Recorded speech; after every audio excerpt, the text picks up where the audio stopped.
Là, c'est les affaires de ma copine. Et là, c'est mes affaires. C'est petit à deux. Hein. Vivre dans un mobil-home, 17 mètres carrés, un coin cuisine, une table, une chambre et une salle de bain. Ferdinand et sa copine, tous les deux étudiants, sont là depuis le mois de novembre. Tous les soirs, c'est qu'on refait. Pas d'appartement sur La Rochelle, 7 visites, 7 refus et toujours la même histoire. On a cette chance d'avoir un bon budget de 600 €, le maxi 650.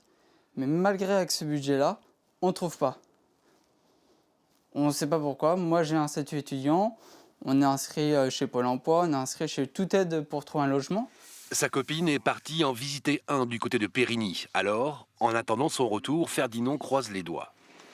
Pourtant, 11 résidences étudiantes supplémentaires ont été construites ces 10 dernières années et malgré cela, il manque de la place. 230 logements pour les étudiants doivent sortir de terre d'ici 4 ans.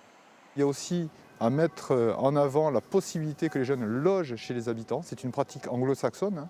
Et pour ça, le Crous va mettre en place un système de démarchage. Depuis la rentrée, 32 étudiants ont trouvé, grâce au centre d'action communale et la communauté d'Aglo, un logement d'urgence. Une solution pas du tout pérenne dans le temps. Il n'y a pas du tout des conditions acceptables pour des étudiants, ou même des plans d'urgence dans des chambres chez des particuliers. On a même demandé à des profs de loger des étudiants, ce qui est assez quand même scandaleux. Depuis le mois de novembre, au camping d'Angoulins, ils étaient une dizaine à vivre dans un mobil-home. Tous ont trouvé un appartement. Il ne reste plus que Ferdinand qui croise les doigts en attendant le retour de sa copine.